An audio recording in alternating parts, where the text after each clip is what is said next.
Good evening, and welcome to tonight's Zoning Board of Appeals meeting. Let me introduce some members of town government that assist this board. To my left is Simone Bogarty, Assistant Town Attorney.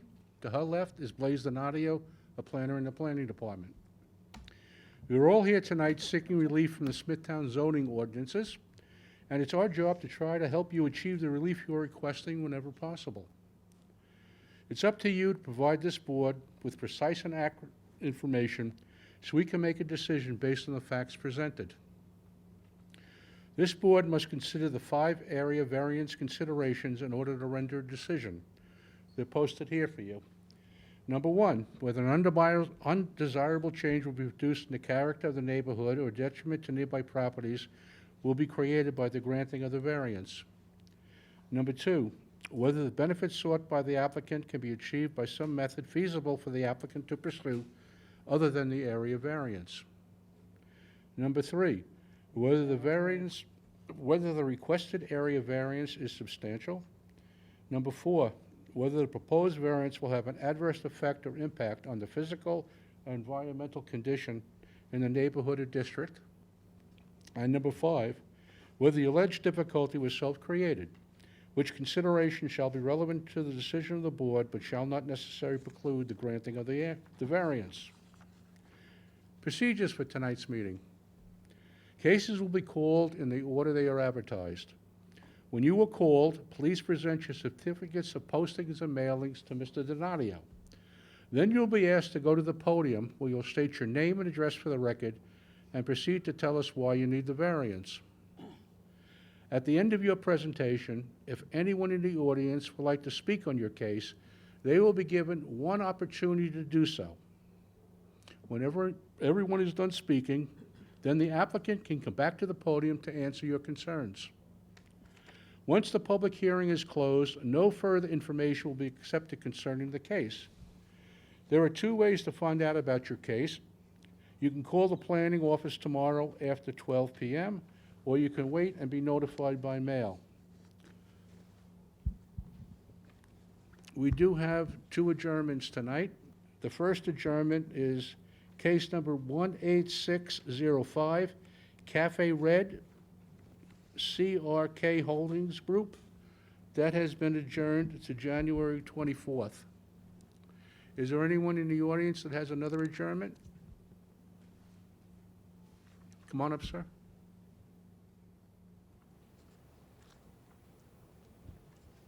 Good evening, Mr. Chairman. Timothy J. Mattermore, 10 Sunridge Lane, Islip, New York, for the defendant, 444 Route 111 LLC.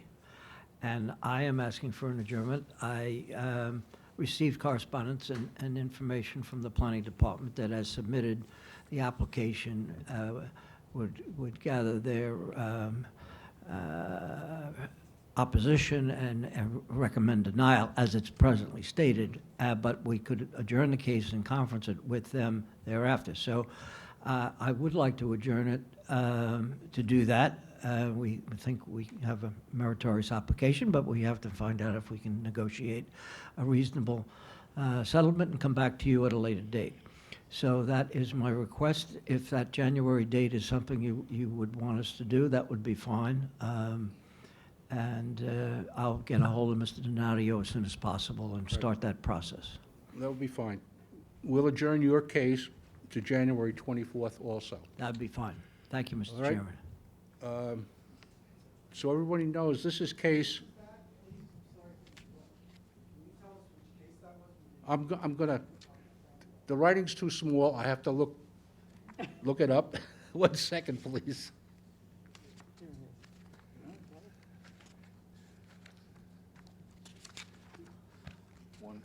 Okay, it's case number 18820, 444 Route 111 LLC. That has been adjourned to January 24th. Okay? The other case that was adjourned was case number 18605, Cafe Red, CRK Holding Group. That also was adjourned to January 24th. All right? Okay.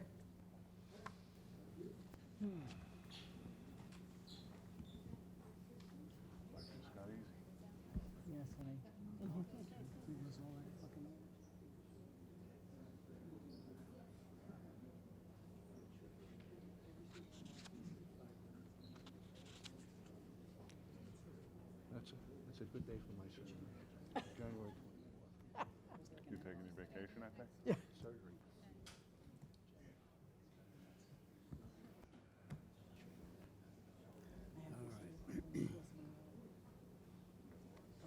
All set?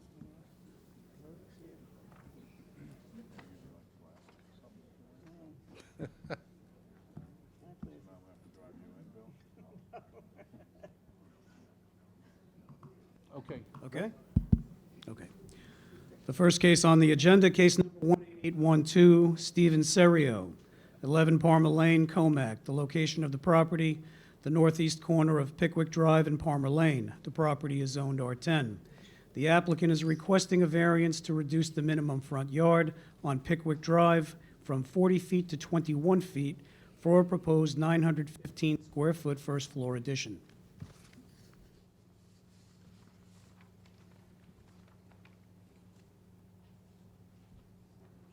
Good evening. Good evening.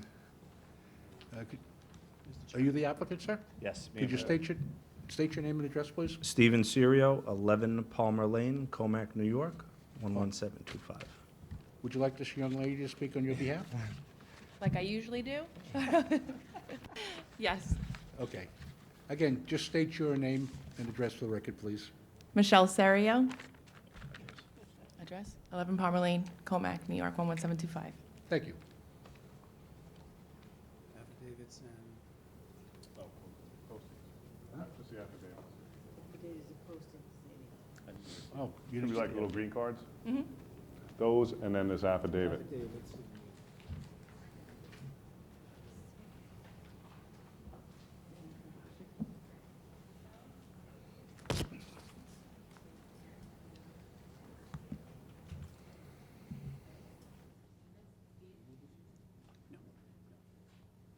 Just that affidavit is the posting, right? Affidavit of mailing, affidavit of posting. Just tell me how they want to do it. Yeah.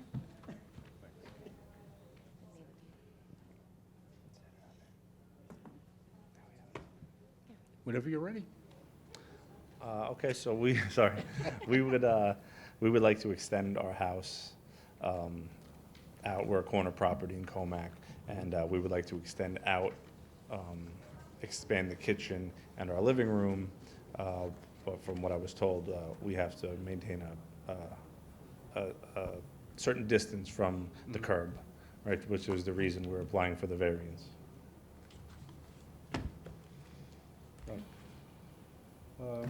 You have a 4-foot fence on the side there. Yes, sir. That's going to remain? Yes, sir. Okay, that's going to remain. And we were at your house yesterday. You have a deck on the back, right? No, sir. On the side? On the side, On the there's a side. brick That- patio, yeah. I'm sorry, a patio. Yes. That's where the extension is going to go? Yes, sir. Right over that. So Mhm. it's going to be the same size as that? Yes, sir. basically. A little smaller. Okay. All right, thank you. Does anyone on the board have any questions on the application? No, thank you. No thanks. Planning? Is there anyone in the audience like to be heard on the application? Can I have a motion to close the application, please? So moved. Second? Motion has been made to close the application. It's been seconded. All in favor? Aye. Motion carried. Thank you very much. Thank you.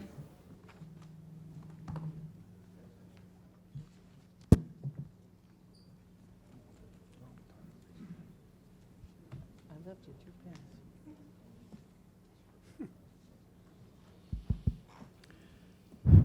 The next case on the agenda, case number 18813, Clifford Hettinger, 9 Loft Road, Smithtown. The location of the property is the south side of Loft Road, 530 feet east of Old Willets Path. The property is zoned R43. The applicant is requesting variances to reduce the minimum side yard setback from 24 feet to 10 feet, which is existing, to reduce the total side yards from 60 feet to 35 feet, which is existing, to increase the maximum permitted square footage of an accessory structure from 750 square feet to 1,420 square feet, or a proposed 1,420 square foot detached garage. Good evening. Good evening. Clifford Hettinger, 9 Loft Road. Smithtown, New York, 11787. Okay, thank you. So I'm essentially looking to expand my garage. My existing garage now, built in 1960, is actually falling apart. Cinder block construction, wood frame up on top. We moved into the house about 15 or 16 months ago, and it's deteriorating, so I have to do something to the garage. So my proposed plan is to knock the garage down, build it to modern standards, and extend it almost double the size. The reason for doubling the size is I just want to have all my cars in a secure location. We've got 3 cars and 2 motorcycles, and I can't get 2 of the cars in the garage. And as part of the Ring doorbell network in my community, in the last month, there's been 8 to 10 catalytic converters stolen, 21 break-ins, and multiple other issues in my Ring network, which is about a 5-mile radius. So that's my essential why I garage and make it larger to keep my cars and so forth safe and sound. You're not asking for an increase in height. It's going to be the same height. It'll be, I'm not sure what my height of my present garage is, but it'll definitely be under the 15-foot height that is out. Yeah. Okay. Anyone on the board have any questions on this application? No, thank you. thank you. Planning? I would just say to the board that the increase is nearly a 100% increase in the permitted size, just something for the board to take into consideration when making a determination. Okay, thank you. I understand that, and again, it is a large garage. I'm basically looking for a 4-car garage with a little workshop for myself. I'm a handy woodworker, and I just need to have just a space to, have my hobby, basically. In terms of total increase, right now, my allowable, I know you're allowed 20% increase of floor space on an R43 zone. Right now, I'm only at about a 7.5% in my property. This only raises me to about 9.4%, so it's less than a 2% increase. Not, even though it is a large increase of doubling the size, I'm still well under 10%, which is less than half of what the zone does allow me. Right, thank you. Thank you. Just to mirror what Blaze said, DEW has just a couple of comments. The large size and location of the proposed detached garage does raise, it does raise a couple concerns regarding the potential for over-intensification of the use of the subject parcel and visual impacts upon the neighboring properties. In order to ensure full compliance with SECRA and the consideration of all potential environmental impacts associated with this proposal, DEW wishes to consider information presented by the applicant as well as any other comments received by the public tonight. Thank you. Okay. On your particular case, there'd be no ruling tonight. We have to wait for the environmental people to get back with the CEQA. Okay, very Okay. good. Is there anyone in the audience like to be heard on this application? Can I have a motion to close the application, please? So moved. Motion has been made to close the application. It's been seconded. All in favor? Aye. Motion carried. Thank you. Thank you for your time.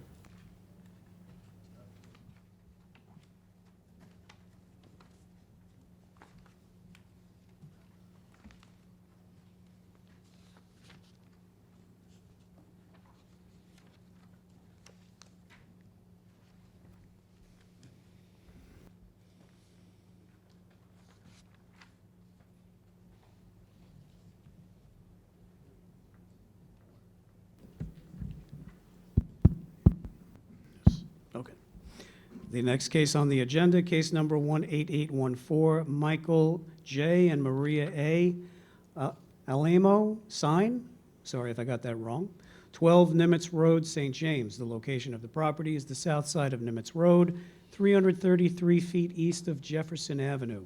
The property is owned R21. The applicant is requesting variances to reduce the minimum front yard setback from 50 feet to 25 feet, which is existing at 32 feet, for an existing 207 square foot front porch. To reduce the minimum side yard setback from 16 feet to 13 feet, existing at 13 feet, and reduce the total side yards from 34 feet to 21 feet, which is existing at 21 feet, for an existing 524 square foot rear deck. Is the applicant here? Oh.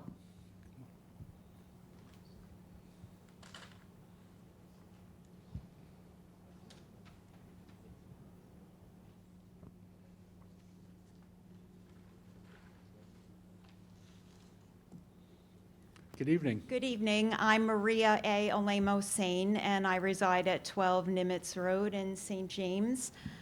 As was just stated, I have an existing front porch for which I am requesting a variance to reduce the minimum front yard of my home. And I have an existing rear deck for which both the east and west sides of my home, I am requesting to reduce the minimum side yardage that I have to accommodate that structure.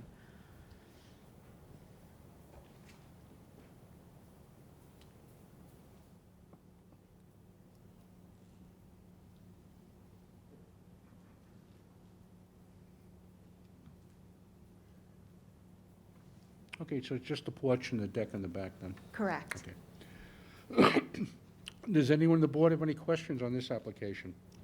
No, thanks. Planning? No, thank you. Is there anyone in the audience like to be heard on this application? Can I have a motion to close the application, please? So moved. Motion has been made to close the application. It's been seconded. All in favor? Aye. Motion carried. Thank you.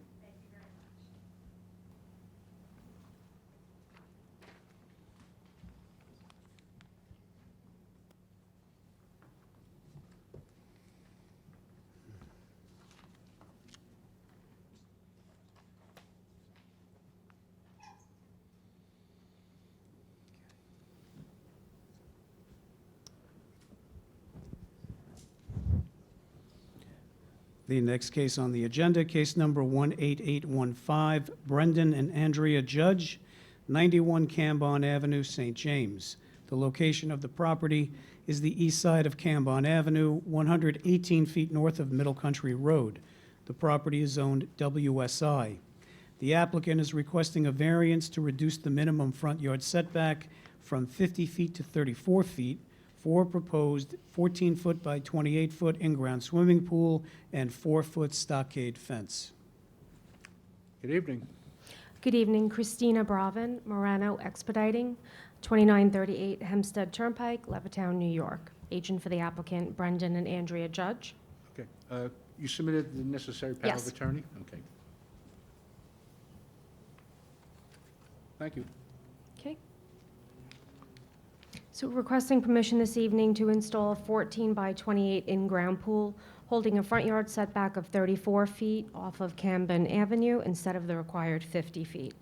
The proposed pool is one of the smallest in-ground pools in the industry, so we have no other means of a smaller size pool. There is no other option. They also need to maintain a 10-foot setback off of the overhead wires, so they're very limited to where the pool can be placed. As you can see from the overhead, the configuration of the home on the lot, the way it faces, the front door faces to the north. It's a through lot, so the two rear yards would be either on Camden Avenue or Huber Place. The property is zoned WS1, which is commercial zoning, and it abuts commercial properties to the south. It's screened very heavily on both the north and the south from the neighboring properties, and then they've also recently planted evergreens along Camden Avenue to provide screening for themselves. If you have any questions, I'm happy to answer. I have a full set of plans on the pool. You have a 4-foot fence around? Yes, there is a fence, yes. Okay. And that's going to remain 4 foot? Yes, there's no changes. Does anyone on the board have any questions on the application? I have a question for planning, just for my own information. Why does this one require a setback variance for a 4-foot fence? Because it's WSI? It was included in the description. It doesn't need a variance. Okay, Yeah. thank you. Planning? No, thank you. Is there anyone in the audience like to be heard on this application? Can I have a motion to close the application, please? So moved. Motion has been made to close the application. It's been seconded. All in favor? Aye. Motion carried. Thank you.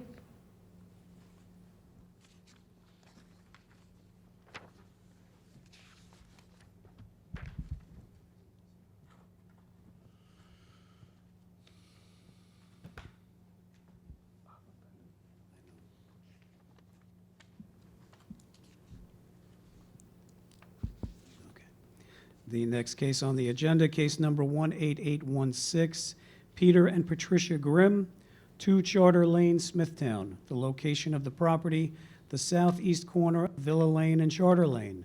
The property is zoned R10. The applicant is requesting a variance to reduce the minimum front yard setback on Villa Lane from 40 feet to 6 feet for a proposed 18-foot by 34-foot in-ground swimming pool. Good evening. Hello. Patricia Grimm, 2 Charter Lane, Smithtown, New York, 11787.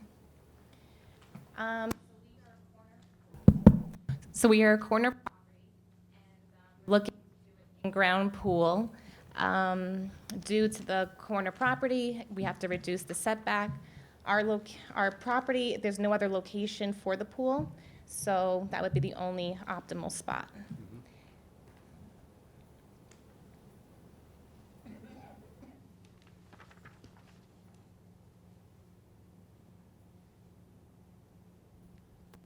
There's a 4-foot fence, arborvitae's, it's enclosed. Okay. And it's going to stay 4 foot? Yes, yes, Okay. no changes.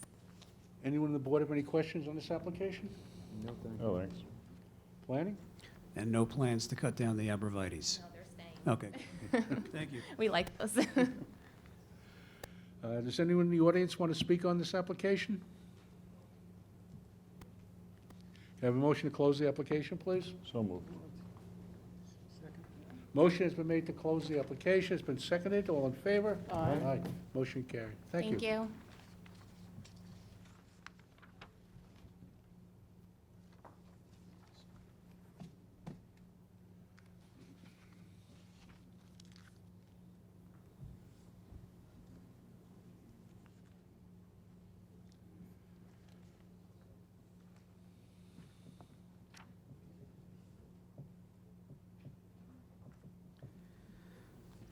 The next case on the agenda, case number 18817, Joseph D. Domenico, 28 Noack Lane, Smithtown. The location of the property, the southwest corner of Noack Lane and Gillett Lane. The property is zoned R10. The applicant is requesting variances to reduce the minimum front yard setback on Gillett Drive from 40 feet to 15 feet, to increase the maximum height of an accessory structure from 15 feet to 19 feet for a proposed 823 square foot, 2-story detached garage. Good evening. Hi, my name is Joseph D. Domenico. Been a resident of Smithtown for 37 years. For probably 30 years of that, I wanted to build this garage. So I have a 1-car garage right now. I'm planning on retiring in Smithtown, and I'd like to put both my cars in the garage so they could be safe from what's been happening in the neighborhood. I too, like the other gentleman, been seeing people breaking into cars in the neighborhood. So yes, I'd like to build a detached garage so I could put my cars in it. Why the height increase? It's just because I want to put, there's a second story on it, like a small room for storage that I want to, I coach soccer, I have lots of goals and things that have to be put away, you know, and I'm kind of space limited as it is, so I thought I would add that. So it's just the peak is a little bit higher to put, so I could go upstairs and put the things there. Right, just storage. Yeah, I'm storage, and I'm a tinkerer. I'm gonna, you know, go up there and, you know, tinker. That's what I do when I retire. Yeah. Place to hide. Yeah, it might be my man cave. Does anyone on the board have any questions on this application? No, thank you. Is there going to be a driveway accessing it? I don't see. Yeah, curb cut. Yeah, curb cut to Gillett. Okay, so I could pull the cars in that way instead of having the garage So you have a facing curb cut front. on Noack and a curb cut on Gillett? I already have one on Noack, right, where the existing garage, there's a 1-car garage already from the original house, and then this would be one on the other side, so I would be able to approach from that side and park the cars there. Okay. Planning? Just a couple of comments for you, Mr. Chairman. Here we go. So we spoke with Ralph Michelle, who is Mr. Di Domenico's draftsman, who worked on the plans for the garage. And in reviewing the application, could you bring up the survey? Yep. The garage is large. It's 820 square feet, 823 square feet, 2-story in the front yard. with a rather small setback on Gillett. We talked about a couple of alternatives that would have reduced the impact if they wanted to move forward with this request. Two things we suggested. Number one, either attach the garage to the house, which would increase the setback in the front yard on Gillett. So that would, give anybody in the area a little bit more relief in terms of a visual impact. I know that there were some issues and challenges with doing that because of gas lines and a few other things that were located on that side of the house.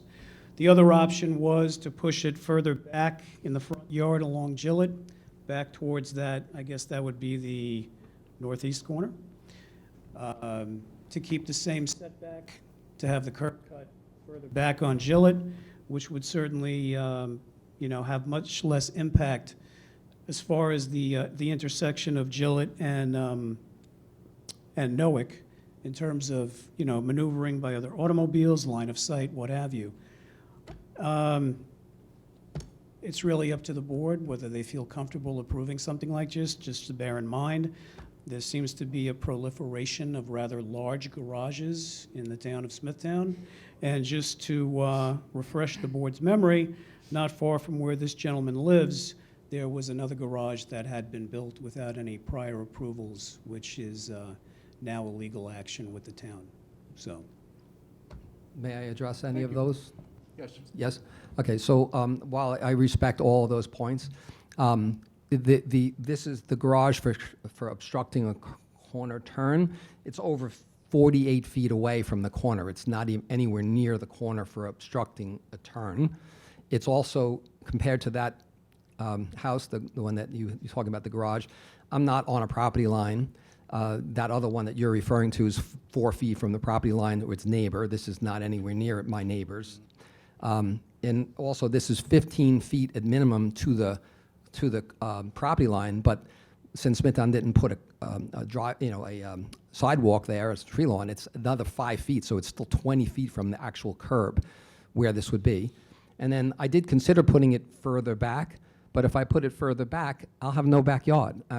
My kids, I coach soccer, we play in the grass. I have a pool back there, and I would have no grass at all if I moved it further back. Attaching it to the house would block a window that I have, so I'd lose a window in a bedroom, and also would affect the gas line, water line, and it just complicates things. And my intention is just to put cars in the garage. It is only 22 by 22, although square footage-wise it's large. A two-car garage has to at least be 20 by 20, so it's not like I made a tremendous garage. Again, this is all due respect in my opinion. All right. Yep. Thank you. Is there anyone in the audience that would like to be heard on this application? She wanted to speak. Oh, I'm sorry. It's okay. Sorry. Again, just to mirror Mr. Donadio, the height and location of the proposed detached garage raises concerns regarding the potential for over-intensification of the use of the subject parcel and visual impacts upon neighboring properties. In order to ensure full compliance with SECRA and the consideration of all potential environmental impacts associated with this proposal, the department wishes to consider information presented by the applicant as well as any comments received from the public. Thank you. So there'll be no decision on your case tonight? Understand? Okay? Yep. All right. Thank you. Thank you. Let me just ask again. Is there anyone in the audience like to be heard on this application? Can I have a motion to close the application, please? So moved. Motion has been made to close the application. It's been seconded. All in favor? Aye. Motion carried. Thank you.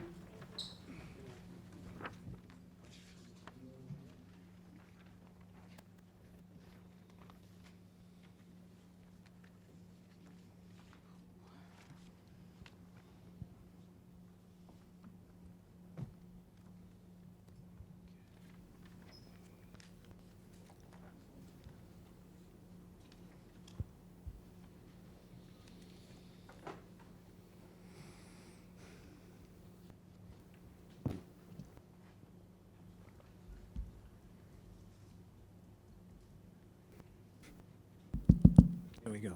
Okay. The next case on the agenda, case number 18818, David Campagnoli, 159 North Country Road, Smithtown. The location of the property, the north side of North Country Road, 105 feet west of Dunedin Street. The property is zoned R10. The applicant is requesting variances to reduce the minimum side yard setback from 12 feet to 11 feet for an existing 96 square foot shed, to increase the maximum permitted paved surface in the front yard from 25% to 70%, which is existing. Good evening. Hi, this is David Campagnoli. This is my wife, Christina Campagnoli. Christina Campagnoli, 159 North Country Road, Smithtown, New York. Okay. 11787. Good evening, Mr. Chairman and Board. We purchased our home in 2019, and last year we applied for a fence permit, and it was brought to our attention that, there were a few items that were mentioned, and it was suggested that we apply for a variance. One being the small accessory shed, and the shed is currently 1 foot shy of the 12-foot requirement from the property line. Currently, the shed is on a cement platform, which would be very difficult for us to move. In addition, the fence that we put up, the shed is part of the fence. As far as we know, the paving that is currently in the house has been as such since the house was built. But we were able to go back 2001 to Google Earth, and we could see that the paving was the same as it is today. So we're asking to please be grandfathered in to what we purchased and what is currently there. Some reasons for why we're asking for this is because the paving has helped not having to water additional lawns. We feel that it looks clean. We've never received any complaints from neighbors. We do live on 25A, which is a busy road, and we do have a U driveway, and we're near the curve in 25A. So this does give us a little more safety, as it would be very difficult for us to back out of the driveway. It also allows us more visibility, and people on 25A, they do tend to drive fairly quickly. And with the curve, there's lower visibility of people coming by. Also, the driveway is on a slope, so those parking that we have on the side, it's flat, which allows more movement of cars without requiring shifting of too many cars. And, I do have an elderly mother that lives with me, and, she does park on the side along for, the visitors that come to see us. So. Right, so we just went for a fence and left with a pile of things. So we're just asking for some help, It's been there, as far as we know, since the house was built. We're not looking to change anything. If something, we just want to make it better. If the planning, has other things that we could make it better, we would be glad to do so. But, we have limited means, right? So we just want some help if possible. Thank you. All right, thank you. Does anyone on the board have any questions on this application? No, thank you. Nothing. Planning? Just a comment for the board. I agree with the applicant that the additional paving on the property is definitely a benefit for them. I think everybody knows that North Country Road is a very, very busy road, and people do drive fast on that road. Trying to back out onto it would basically be impossible without getting yourself hurt or killed. So I think the additional paving is definitely beneficial to them. The only thing that I don't know about, and perhaps they may want to have a discussion with New York State DOT, is about the retaining walls that are in the state right away. That, unfortunately, the board cannot grant any variances for. Thanks so much. Do- Yes, so, Do you know what we're talking about? yes. So I think it's the director of the building department. He mentioned to me that he also went back on Google and he saw it that it was there for like 30 years plus. So he told me that because it's so back behind, I don't need a permit for that. But he did mention the same thing, that it's on state property line. So he's like, I don't know. And we don't know, right? It's just been there. We bought the house. We love it. And we just want to keep things as they are. So that's all we know. Okay. All right. Thank you. Thank you. Is there anyone in the audience like to be heard on this application? No? Can I have a motion to close the application, please? Sabrina, you want to say something? I'm sorry. I know, I just wanted to mirror again, we found the same information that the 3 existing paver walls do encroach onto the right-of-way, and we just recommend that any approval of the application include a condition which requires either, pardon me, the removal or legalization of said encroachments. Thank you. Okay, so you have to look into that, right? Motion has been made to close the application. It's been seconded. All in favor? Aye. Motion carried. Thank you. Great, thanks, bye-bye.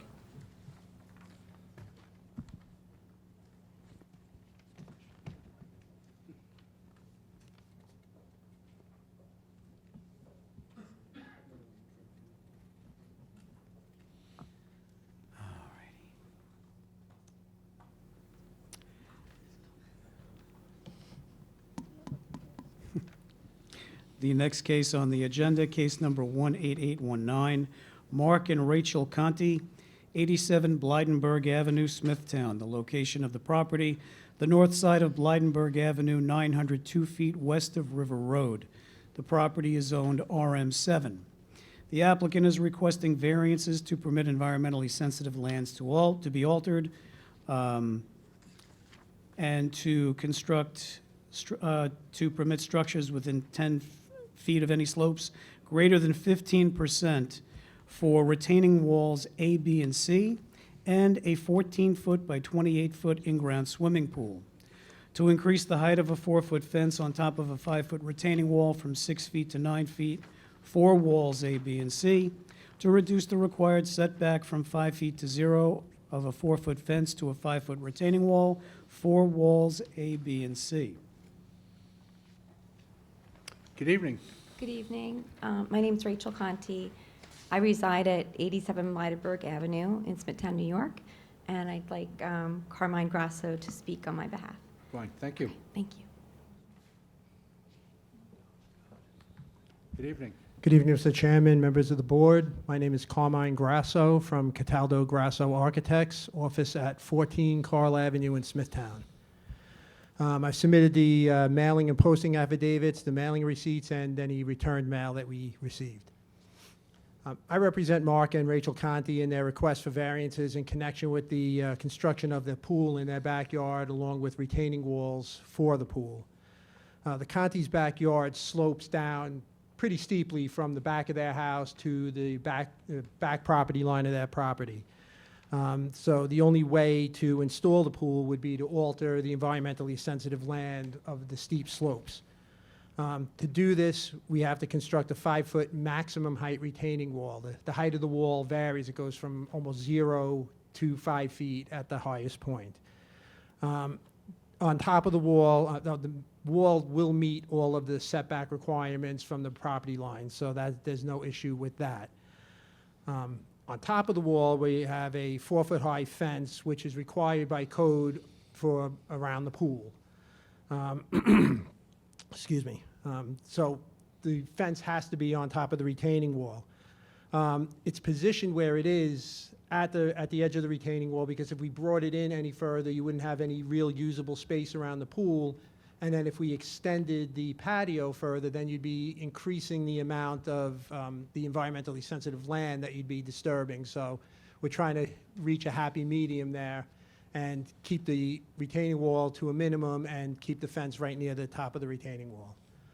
In regard to the area variance considerations, whether an undesirable change will be produced to the character of the neighborhood, we feel it wouldn't be. The retaining wall and the fence will provide privacy for my client and their neighbor, and it will not cause any additional water runoff on the adjacent properties. If anything, it would probably help, because it's not, everything won't be just going right down to the neighbor. Whether the benefits sought by the applicant can be achieved by some other method feasible, no. Again, the only way to install the pool would be to alter the environmentally sensitive land, and the fencing is a code requirement, so we have to put that there. Excuse me. Whether the requested area variance is substantial, we don't feel that it is. The fencing is very similar to a railing, which would be permitted by code and would not need a variance, but in this case, it's a 4-foot high fence as required by the building code for a pool, so we would need to do that. and the impact on the environmentally sensitive land, we're minimizing as much as possible. Whether the proposed variance would have an adverse impact on the physical environment, no, there's not going to be any additional sanitary flow, and there's only a minimum increase in energy for the pool usage on the proposal. And finally, whether the difficulty was self-created, again, no, there's no way for us to do this without disturbing the environmentally sensitive land, and because of the requirements of the code, once again, we have to put the fence near the top of the retaining wall. If anyone has any questions, I'd be happy to answer. All right, thank you. Thank you. Does anyone on the board have any questions on this application? No, thank you. No, thank you. Planning? No, thank you. Is there anyone in the audience that'd like to be heard on this application? No. Can I have a motion to close the application, please? So moved. Motion has been made to close the application. It's been seconded. All in favor? Aye. Motion carried. Thank you. Thank you. Have a nice night. You too.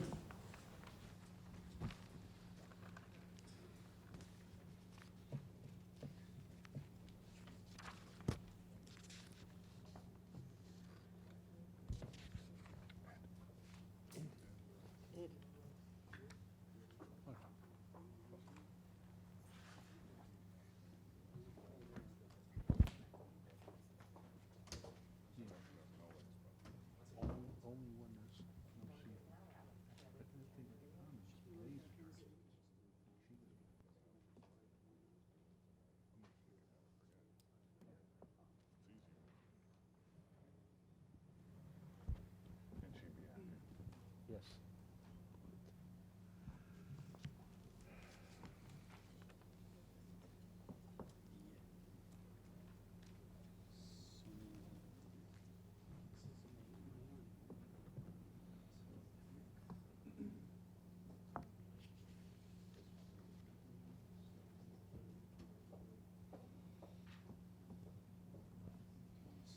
Where did that lady go? Just get her license. Oh, okay. She'll be right back. Do you want to wait 1 second, or? Yeah, What are we waiting on? What's the matter? we just notarize this. Oh.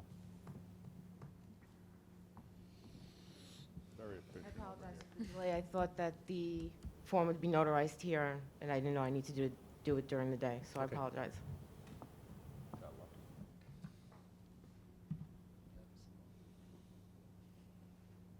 All good? All right, there you go. All right, so the next case on the agenda, case number 18821, Michael Mayani, 45 Wesleyan Road, Comac. The location of the property, the north side of Wesleyan Road, 293 feet east of Arlen Lane. The property is zoned R10. The applicant is requesting a variance to reduce the minimum front yard setback from 40 feet to 39 feet for an existing 62-square-foot front portico. Good evening. Good evening, everybody. I apologize again for the delay. My name is Michelle Mayani. I live at 45 Wesleyan Road, Comac, New York, 11725.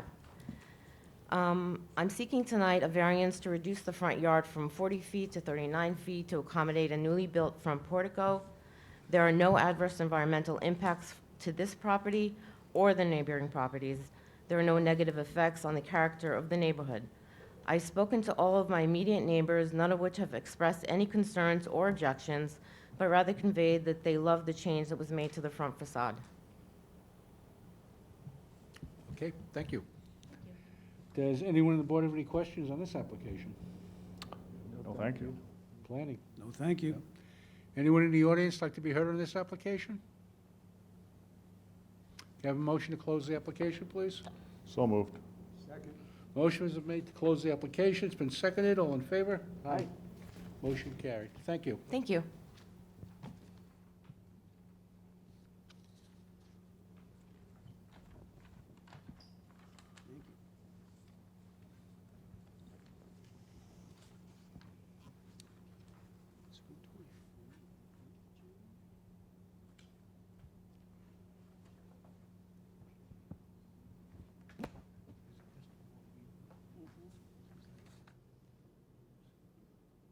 Yeah, okay.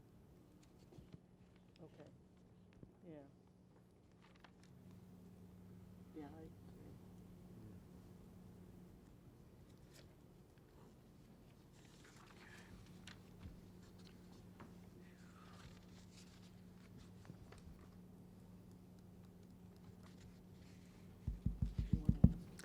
The next case on the agenda, case number 18822, William Gonzalez, 36 Highline Drive, Kings Park. The location of the property, the south side of Highline Drive, 719 feet east of Eugene Drive. The property is zoned R10. The applicant is requesting a variance to reduce the minimum front yard setback from 40 feet to 34 feet for a proposed front portico. Good evening. Good evening. Chris Gray, architect, representing William Gonzalez, who is seated right over there. All right, I need the applicant. Okay. AY.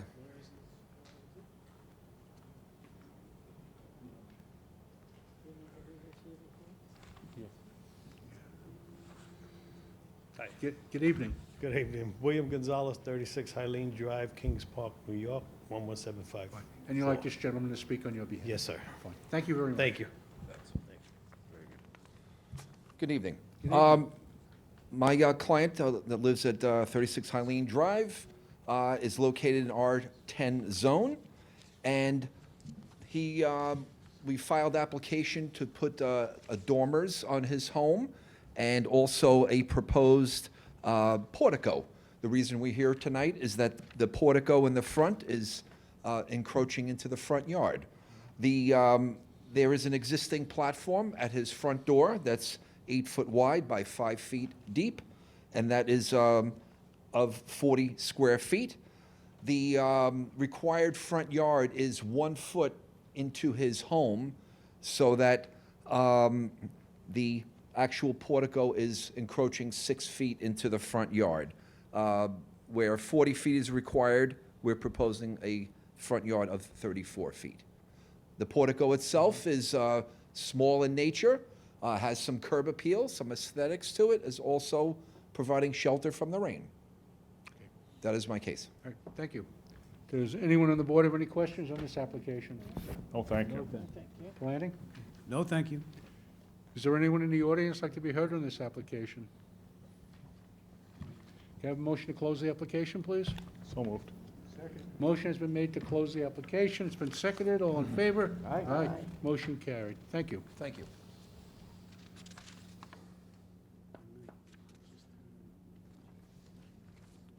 Please, is the next case Mr. Guardinos? The next case is Mr. Guardinos, yes. Do you want to Wait. do, Mr. Guardino? Could I ask a favor? We have 2 small cases after yours. Can I put them on before? Thank you so much.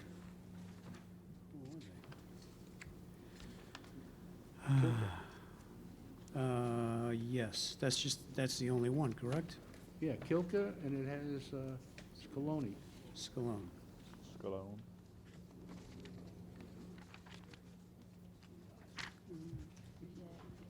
Oh, okay.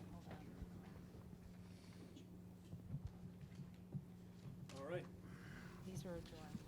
So the next case on the agenda is 18706, James and Margaret Kilker, 57 Dorchester Road, Smithtown. The location of the property, the west side of Dorchester Road, 294 feet north of Cedar Ridge Avenue.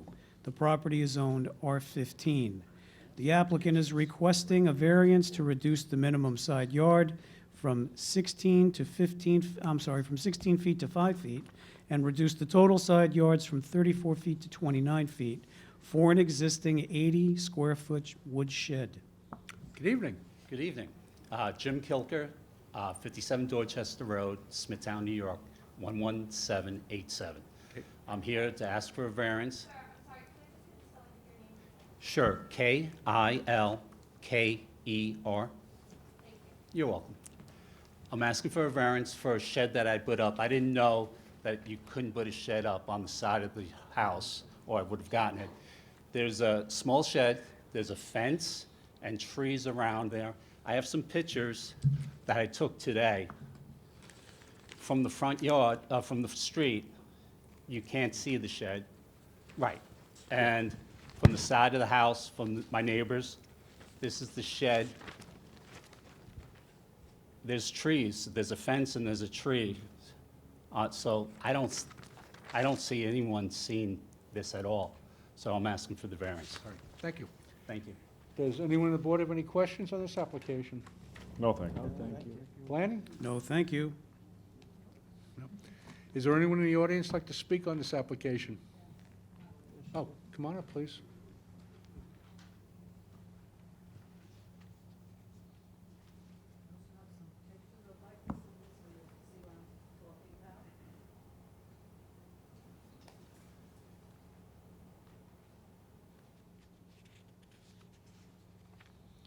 Good evening. Good evening.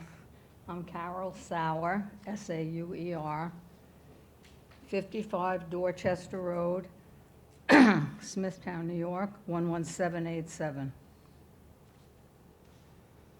I just want to begin by saying that neither Mr. Kilker nor I would probably not be here tonight if he had mentioned to me that he wanted to place a shed next to my property.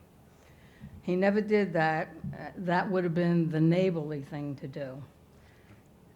If we had spoken about the placement of the shed, perhaps he wouldn't have put it where it is. He never mentioned to me that he was putting up a very large shed close to where I sit in my yard. I have a small yard adjacent to Mr. Kilker's. I have, a patio there, some furniture, some pretty flowers. I try to sit there and enjoy myself, spend some enjoyable time there. And what I see is Mr. Kilker's shed. His shed is only 5 feet from my property in the side yard. And if you look at pictures number 1 and 2, you'll see the view that I have when I look out my window or I sit in the yard there. Also, Mr. Kilker has a large backyard. He has a 1/3 of an acre piece of property with a pool and an already existing shed in the backyard. There's no reason to put a second shed in the side yard so close to the property line. It should be in the backyard, but he put it where he doesn't have to see it, where I have to see it. If you look at pictures number 3 and 4, it'll show the amount of room that he has for his shed. In fact, the one shed that's already in his backyard, he has room on either side of that shed to place a second shed. When I look out my window or sit in the yard, I see the black asphalt shingles on the top of his shed, often with bird dew on it. It's not a pretty picture. It's an eyesore. So I do not want to look at that shed. All right. All right, and there's another picture there, a view from the street. Mr. Kilker has let all his shrubs grow higher than his house in order to hide the shed from the view from the street. Okay. So it's 5 feet from where I sit in the yard. Yes. Thank you. All right, thank you. Is there anyone else like to be heard on this application? Anyone else? No? Mr. Kilker, would you like to come back and respond? Yes. Picture that you're showing is in December, and you can really see the pictures. Not 10 months out of the year with all the trees that are around there and the fence, there's no way she's seeing what she's saying she's seeing. December, when the trees are totally bare, okay, but she doesn't sit out there in the winter time like that. I do have another shed, which is a legal shed that was there.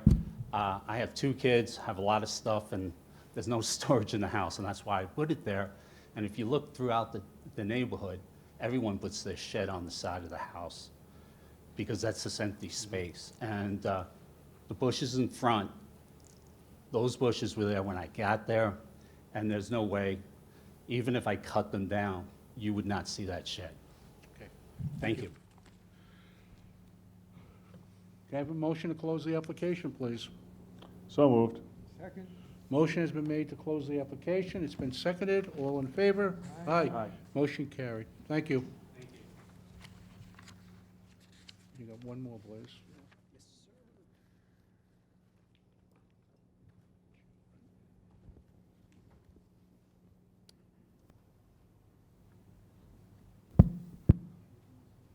The next case on the agenda is case number 18809, Joseph Scalone, 7 Betty Lane, Comac. The location of the property is the north side of Betty Lane, 278 feet west of Elder Drive. The property is zoned R10. The applicant is requesting a variance to reduce the minimum front yard setback from 40 feet to 36 feet for an existing 46-square-foot front portico. Good evening. Good evening. Chris Gray, architect. I need the applicant first. Okay. Hello, Joseph Scalone, 7 Betty Lane, Comac, New York, 11725. And you'd like this gentleman to speak on your behalf? Yes. Okay, fine. Thank you. All right. Chris Gray, architect, 2401 Capri Place, North Belmont, New York, representing Joseph Scalone at 7 Betty Lane, Comac. Good evening.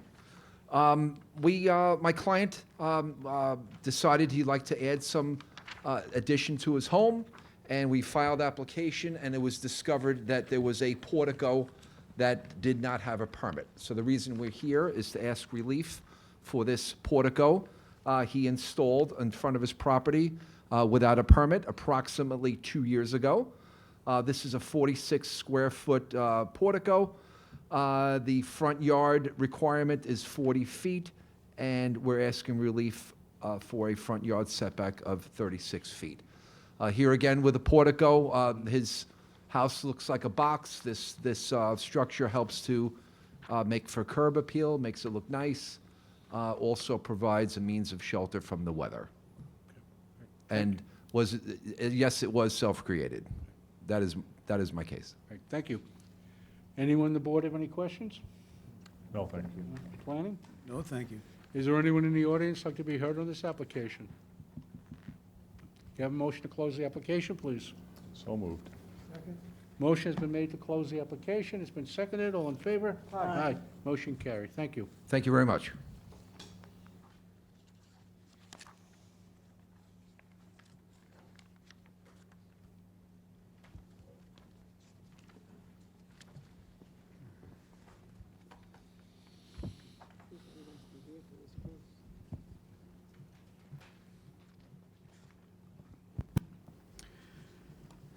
The next case on the agenda, case number 18811, TDG Realty Acquisitions LLC, 1100 Jericho Turnpike, Comac. The location of the property is the south side of Jericho Turnpike, 832 feet west of Wyandanch Boulevard.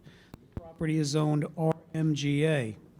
The applicant is requesting variances to increase the height of a building from 35 feet to 37 feet, to increase the number of stories from 2.5 to 3, to increase the maximum gross floor area of a lot from 25% to 41%, to permit environmentally sensitive lands to be altered, steep slopes greater than 15%, to permit environmentally sensitive lands, permit construction within 10 feet of any slopes greater than 25%, to reduce the minimum parking setback on the east property line from 30 feet to 22 feet, to increase the height of a retaining wall from 6 feet to 16 feet, to decrease the setback of a retaining wall to the east property line from 16 feet to 10 feet, to decrease the minimum setback reduce the minimum required side yard setback from 60 feet to 14 feet, for proposed 208,529 square foot, 3-story,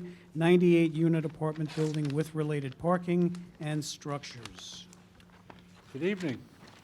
Good evening, Mr. Chairman, members of the board. Anthony Guardino, partner with the law firm of Farrell Fritz, Hauppauge, New York, representing the applicant TDG Realty Acquisitions in connection with its application for the area variances that were just mentioned, all relating to TDG's plan to expand its existing Fieldstone apartment community in Comac with an additional 98 units of age-restricted housing. Yes? Do you think I should recuse myself? This is for Robert Denoto? Oh, yes. Okay. Yes. Okay, Thank you.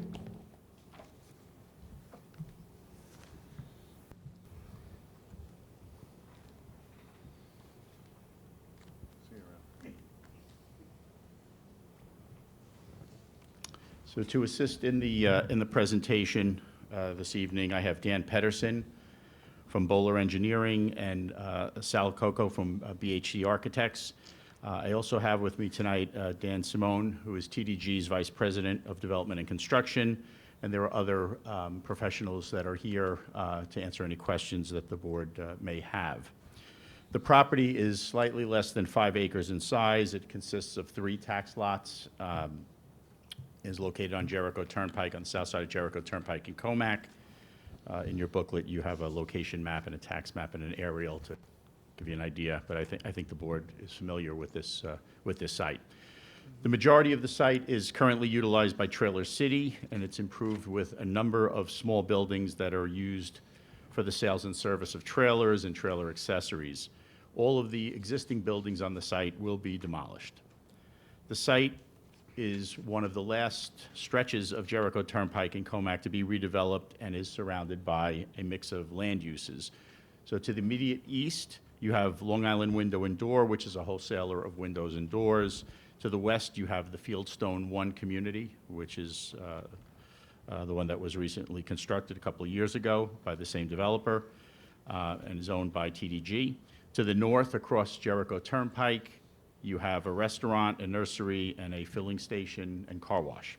And to the south, you have residences that front on Astor Court. The site of what I'm going to refer to as Fieldstone 1, which is the existing apartment community that's there, which is to the west, it is an enormously successful 98-unit, age-restricted rental community. It has a swimming pool, a clubhouse, pool deck, and other amenities. The development has been fully occupied from shortly after it received the C of O, and there is a waiting list for future tenants. So there is a great demand for apartments in this area of the town. The proposed development will be integrated into the Fieldstone 1 community. So it's not a separate development. The building is designed differently, but it's all going to be one cohesive development. It's essentially going to be an extension of Fieldstone 1 that's there now. The 2 developments will share an entrance. There won't be a separate entrance. They have a common entrance. They will share the recreational amenities, and they will also share the on-site wastewater treatment facility that is on the property today. The property was zoned R10 and WSI, like other parcels in this area of Comac along Jericho Turnpike. But in July of this past year, the properties were rezoned to RMGA, which allows garden apartments, by a unanimous vote of the town board, and that was following a favorable vote by the planning board, or a favorable recommendation, I should say, by the planning board. In order to be consistent with Fieldstone 1, again, this is just an extension of Fieldstone 1, the zoning approval was conditioned on the same requirements for a planted buffer and a natural buffer as that first phase. So here, like the first phase, there was a requirement by the town board that there be a 30-foot natural buffer to the south, and then adjacent to that, there would be a 30-foot planted buffer, so there would be a total buffer of 60 feet to the residences to the south. And within the planted buffer, the town board allowed for the retaining walls to be constructed because the topography on this site is steep in some areas. So we now need, or my client now needs, area variance relief in order to redevelop the property with this single 3-story, 98-unit garden apartment building. The development will include parking, additional parking, I should say, a significant amount of garden, landscape, and green, as well as a 3,500 square foot amenity building that will be used as an additional community center and gym for the entire complex. So we're adding units and we're adding more amenity space that all of the units in Fieldstone 1 and 2 will be able to enjoy. The Fieldstone 2 development will also include an additional 134 parking spaces, which brings the total number of spaces to 344, which is more than the town code requires. So there is more parking than is required by code. Again, there are buffers to the south to protect the homes to the south. The 2 that I mentioned, the 30-foot planted buffer and the 30-foot natural buffer that were required by the town board. And I would point out that these are the same buffers that were imposed by the town board on Fieldstone 1. So it's just an extension of, you can see the buffer that's there on Fieldstone 1. It's just going to extend to the east behind Fieldstone 2. The single building that is now being proposed complies with the town's recently amended definition of a garden apartment. And as you can see from the renderings, has been designed with materials and architectural elements that complement and are consistent with the adjacent Fieldstone 1 development. They, as I mentioned, will be under the same ownership and part of the same community as adjacent Fieldstone 1. And so for zoning purposes, the town had asked us to look at the development as one single development. So for purposes of looking at the variances or calculating which variances are needed, we kind of, even though we had variances for one, we kind of lumped it all together, and then the town decided which what kind of relief was needed for the entirety of the development.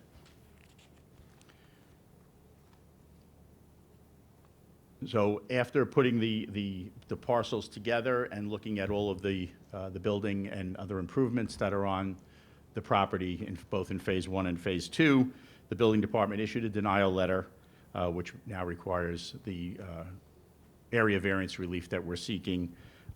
Again, I was prepared to list what they are, but Mr. Donadio listed them all, so I'm not going to do that.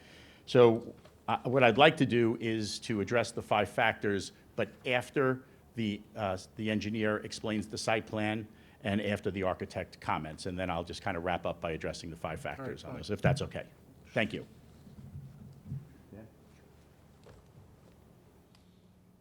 Good evening. Good evening, Mr. Chairman, members of the board. Dan Pedersen, Bowler Engineering, 275 Broad Hollow Road, Melville, New York. So I'll just walk through how we came up with the design for this portion of the development.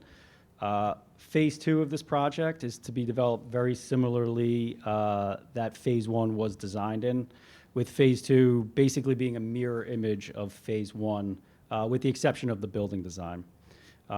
We have the main point of access, which kind of separates both Phase 1 and Phase 2. Both buildings are located in the center of the site with a perimeter drive aisle surrounding both Phase 1 and Phase 2. There's an existing retaining wall along the west side and south side of Phase 1. That retaining wall would be continued east along the south side of Phase 2 and will wrap the eastern property line of Phase 2. So you can see how we kind of have this mirror image of both properties. I won't reiterate the facts of the building or the landscaping that Mr. Guardino touched upon, but I will focus on the grading and topography of the site. So similar to Fieldstone 1, there is a significant elevation difference from the rear of the site down towards Jericho Turnpike. The rear property line on Phase 2 has an approximate elevation of 137, while Jericho Turnpike has an approximate elevation of 107. So there's about a 30-foot drop from the rear of the site to the front of the site. And that is further compounded by the fact that Jericho Turnpike slopes down from west to east. So our site effectively has to be about 5 or 6 feet lower than Phase 1. So we have to keep that in mind. So this necessitated some slightly higher retaining walls on the south side of our site on Phase 2 from Phase 1, and those increased heights carried over to the east side, the southeast corner, where we have an increased retaining wall height. So for instance, on the rear of Phase 1, the retaining wall is approximately 8 to 9 feet high, and on the west side of Phase 1, the retaining wall is approximately 12 feet. Because our site needs to lower to match the road, the rear retaining wall on Phase 2 increases to about 12 feet, and the southeast corner retaining wall increases to about 16 feet. And this southeast corner is kind of a pinch point on the site due to the property line tapering in towards the building. So that's the tightest part of our site, and that's where the wall is the highest and closest to the property line. In this location, we also have the trash enclosure at this same pinch point that I'll refer to again. That trash enclosure is located 14.8 feet from the property line, and we located that so that it's relatively close to the building, but not right up against the building, and also out of the front yard. There's very limited areas where we can put the trash enclosure. So at this location, it's going to be very heavily screened by the vegetation along the eastern property line, but it's also going to be very well screened due to the grade difference, because the trash enclosure is going to be about 18 feet below the grade of the property line to the east. Similarly, this is where we have our minimum parking setback at this pinch point, where the parking setback is 22.1 feet to that same property line. And again, the parking, there's no parking there. That's actually the drive aisle, but that's going to be significantly lower than the adjacent grades as well by about 18 to 19 feet. At this point, I can turn it over to the architect or Mr. Guardino unless you have any questions. Additional lighting is going to be added in the rear? Yeah, we don't have a fully designed lighting plan, but we are going to be providing lights along the rear, but they're not going to be shining on the adjacent properties due to the. They'll be pointed down? Yeah, they'll be shielded? pointed down. They're going to comply with the code. They'll be full cutoff, and because the significant grade difference, you're not even going to probably see the lamp.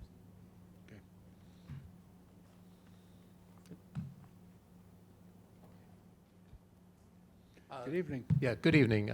Salvatore Coco, BD Harvey Coco Architects, Melville, New York. COCO.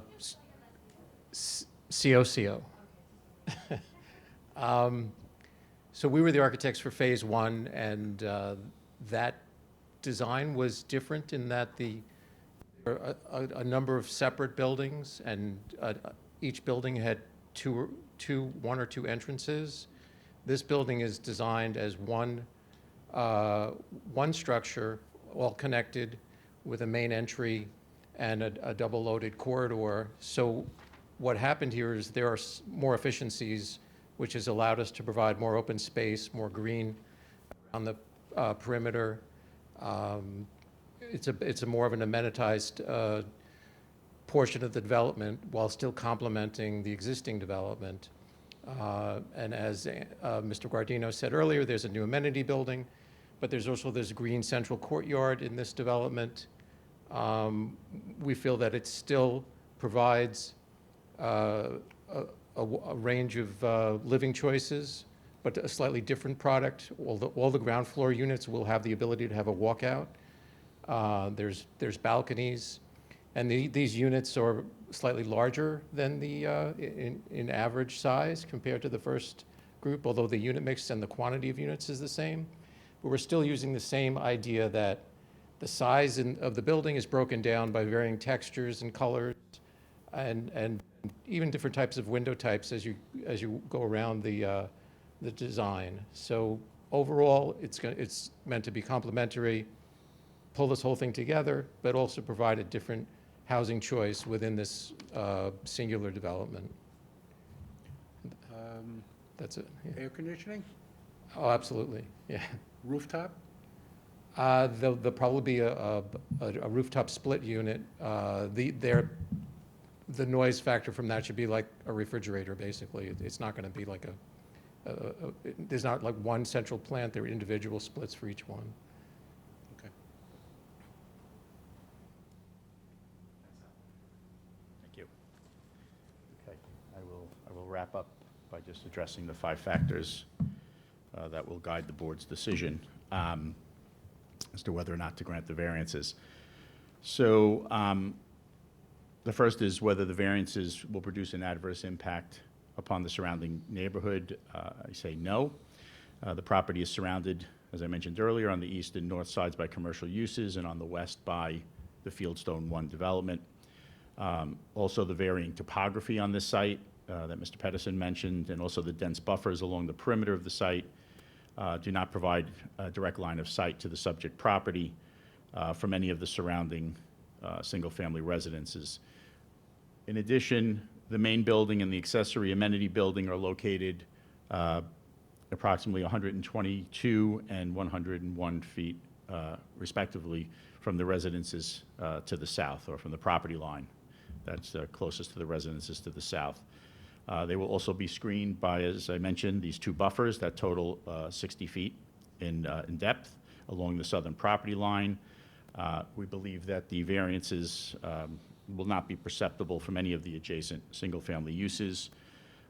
And I would also point out that several of the variances relate to minor accessory structures, such as the trash enclosure, the retaining wall, and the parking area. And I would also point out that similar variances were granted for the first phase of Fieldstone 1, or the Fieldstone development, I should say, without any negative impact on the surrounding neighborhood, none that I'm aware of. While some of the question as to whether or not the variances are substantial or not, I would say that while some of the variances appear to be substantial on the face, again, many are dictated by the topography, the varying topography of the site, or relate, as I just mentioned, to minor accessory structures such as the trash enclosure, retaining wall, and parking area. The requested variances that relate to the size and height of the main building will allow for the proposed age-restricted units to be located in a single building rather than in multiple buildings, which allows for, as Mr. Coco mentioned, a more efficient design and the preservation of additional open space on the site. We'll also provide the applicant with the flexibility to that is needed in order to create the much-needed age-restricted apartments that are of sufficient size to accommodate comfortable living. What they did find is that the units in Fieldstone 1 are slightly smaller, and the market seems to dictate a slightly larger unit. So they're trying to accommodate that. The third is whether the benefit can be achieved by some feasible alternative. I would say that there is no feasible alternative other than the requested variances.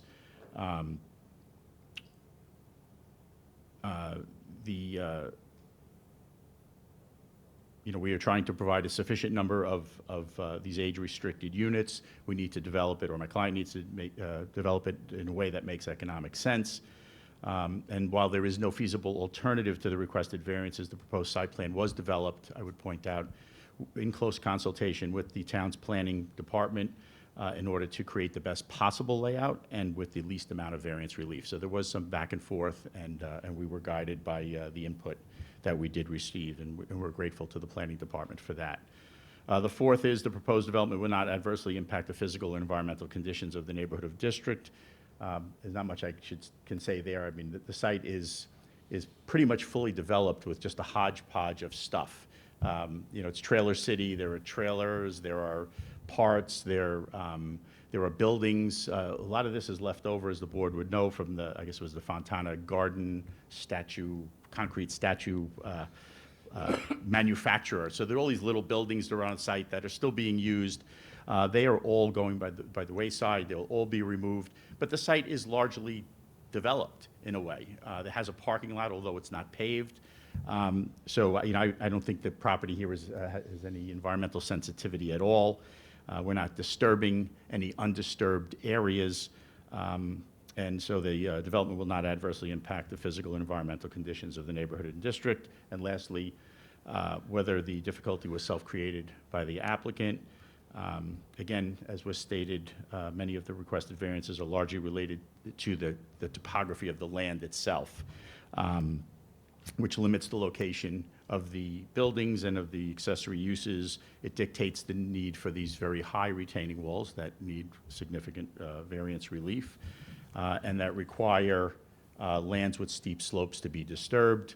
And in any event, as the board knows, that to the extent that any of these alleged difficulties are self-created, a finding by the board that the hardship is self-created is not a dispositive factor in the balancing test that the board must engage in.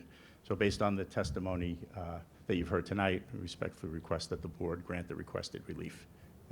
That's my presentation. Thank you. All right, thank you. Thanks, Sam. Does anyone on the board have any questions on this application? No? No, thank you. Planning? I just want to clarify something for the board in the call of the meeting. It says that the proposed building is 208,529 square feet. That number represents the total existing and proposed square footage of all of the structures that would be on the site. The actual size of this proposed building is 107,723 square feet.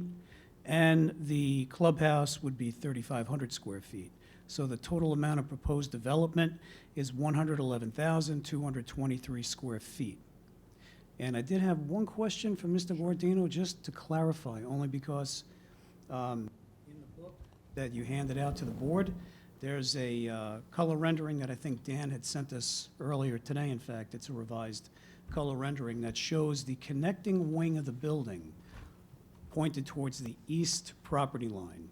And in the color rendering that you see up on the board now, which is in the application file, it shows the connecting wing pointing towards the west side of the building.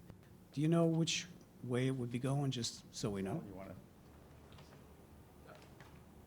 That's correct. That's correct, yes. Okay, thank you. I know there was a time where we were trying to figure out which way allowed for the most efficient layout, and it was decided that it made sense to just flip the building around. Thanks. And thank you for pointing out the discrepancy, because I didn't notice that when you said it.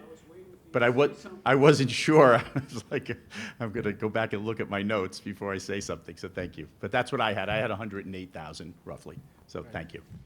Sabrina? Yes, Chairman, thank you.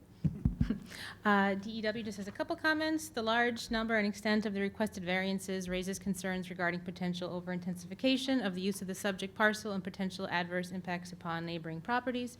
In order to ensure full compliance with SECR and the consideration of all potential environmental impacts associated with this proposal, this department wishes to consider information presented by the applicant as well as any comments received from the public. Thank you. Okay, so there'll be no decision tonight? Didn't expect one. Thank you so much. Okay, thank you. Okay. Is there anyone in the audience that'd like to be heard on this application? Okay, one at a time, come on up.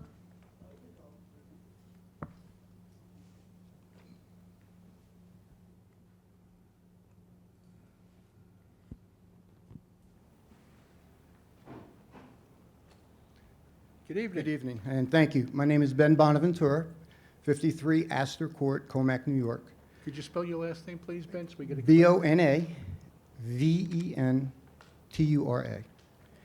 And I happen to be one of the southern neighbors to this proposed property. I'm actually right now catty-corner from Fieldstone. So if you can go back to the artist's rendering of what it looks like, right there, that is completely false. Where Fieldstone is right now, Fieldstone 1, which is only 2 stories high, there are no trees between there and the homes. So when the architect talked about the variance, there is sound pollution from Jericho Turnpike and noise pollution from Jericho Turnpike. Fieldstone is like Times Square at night. That used to be all wooded. If you would go to the picture of what it is right now, where Trailer City is, that he said is totally developed, no, right there. You can see that's not developed. It's all wooded. So I and 4 other neighbors live right behind Trailer City right now. We live in a residential area. It's not a commercial area. And very quickly, with Fieldstone, it became a commercial area. Unfortunately, right after Fieldstone was built, or in the process that it was being built, we had a terrible storm. So whatever few trees were there, they were knocked down also. So those trees do not exist by Fieldstone as the buffer, as they are suggesting. I understand there's a retaining wall. There's a 10-foot right-of-way, I believe, from Keyspan. And then they talked about a 60-foot buffer. There's nothing in that buffer. If they promise to build or plant some trees as a buffer for sound and for lighting, I don't think any of the neighbors would disagree with that. Because from Jericho Turnpike, yes, it looks great. From the neighborhood side, it's a total eyesore. It'll change my property value quite a bit. Right now, we have a wooded property adjacent to that, as I said. All of those woods will be gone. Okay. Thank you. Thank you. Who's next? Come on up, sir.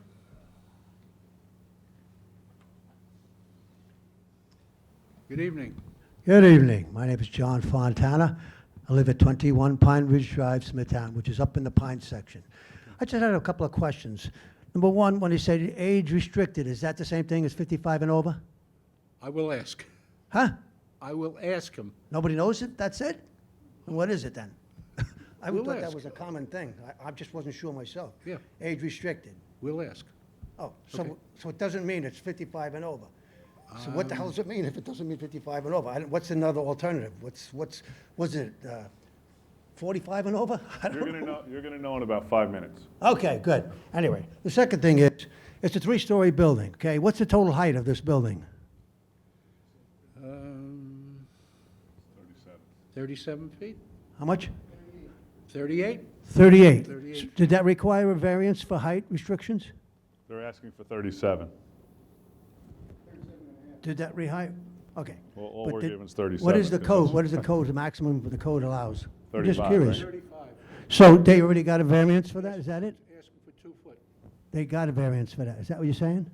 I'm sorry? They got a variance to go higher than 35 Yes. already? Yeah.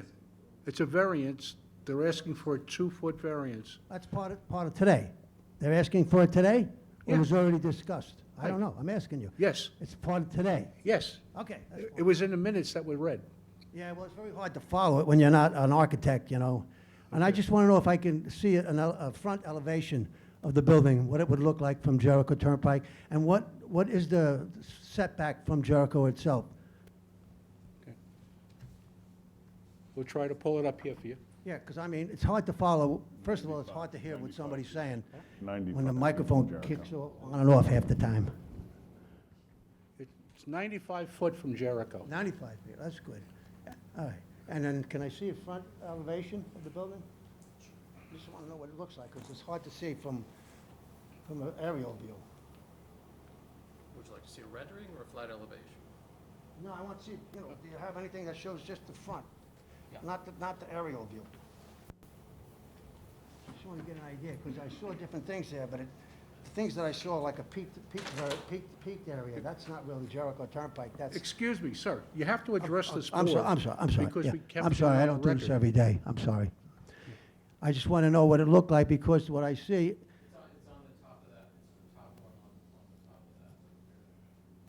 So it's basically, there's nothing aesthetic pleasing from the front.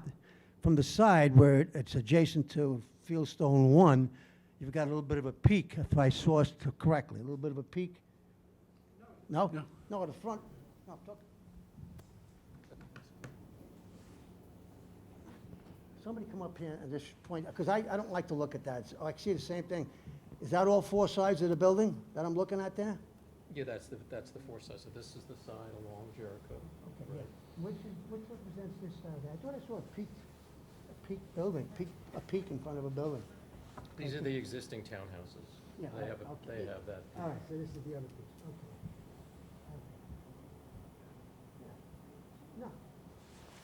I have no objection to this. I don't want to make it look like I'm objecting it. It looks very nice. But that other gentleman had a concern. Yes. And I think that should be addressed, because if something's not being followed, the only way you're going to know about it, if somebody comes here and tells you about it. Right. Okay, right? Thank you. We're going to bring them back to address everything. Okay. Okay. Thank you. Thank you. Anyone else? Is there anyone? Okay. Good evening. Hello, how are you? My name is Craig Krasanik at 47 Astor Court, 11725, Could you spell your last name, please? K-R-S-A-N-A-C. And I have to say that the first phase came out better than I thought. I'm right behind that one. The buffer is nothing to be said for. It's really not much of a buffer. I see lights, like I said I would see when I get up in the middle of the night to go do things.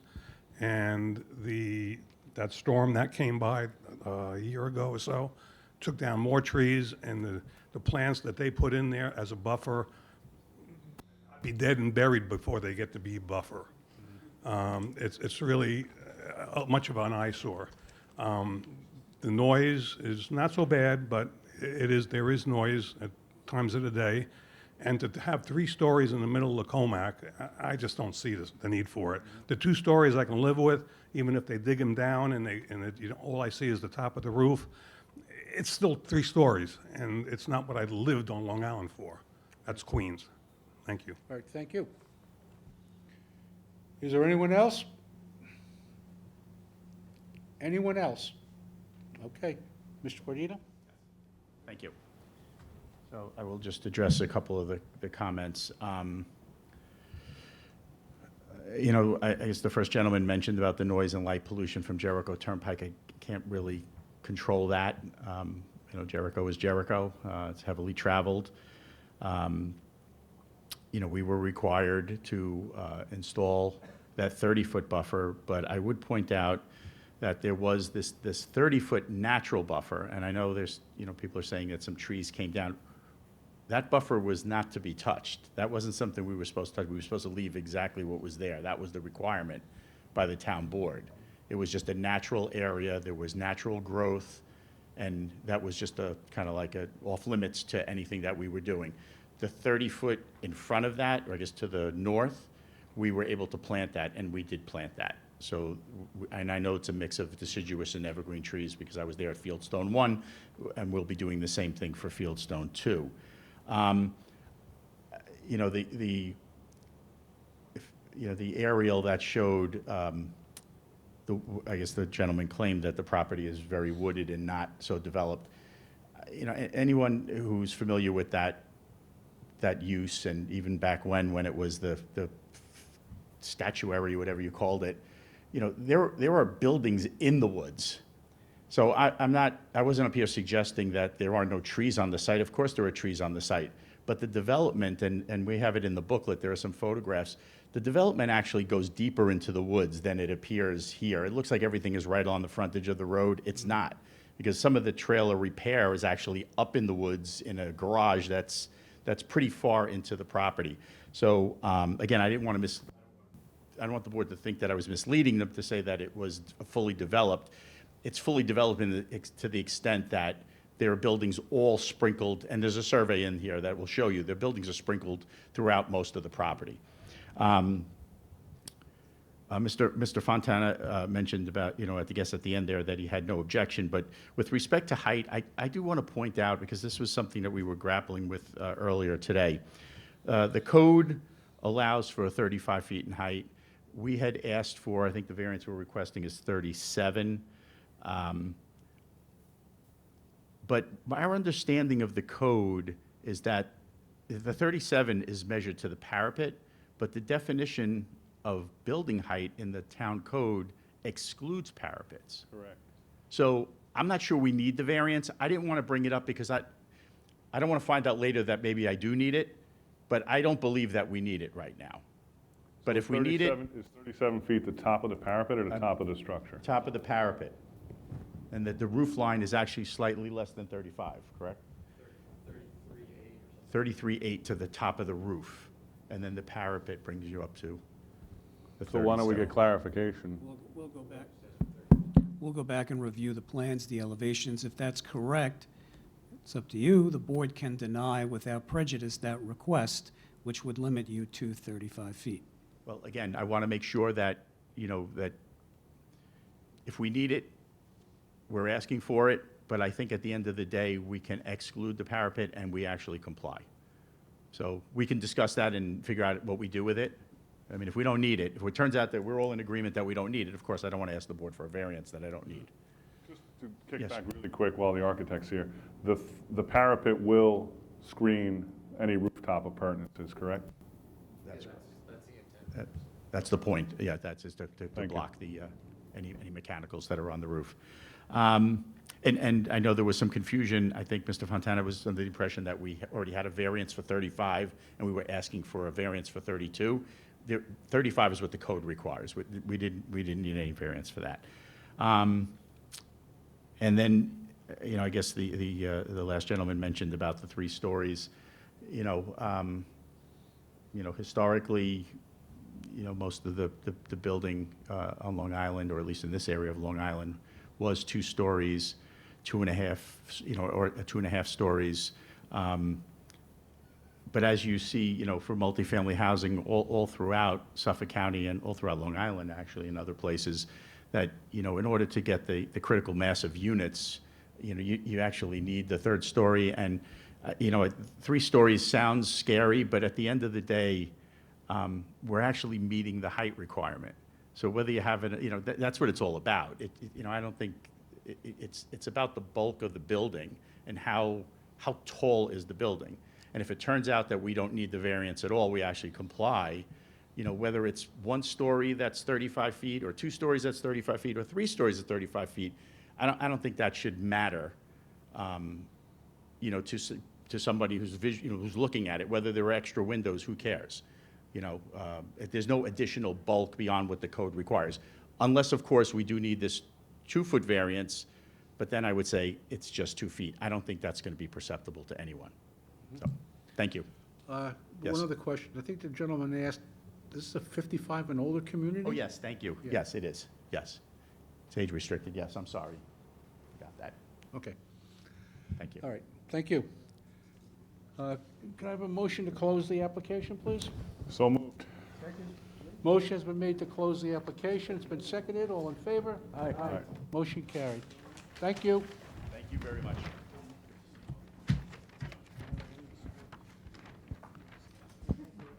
And that concludes our meeting for tonight.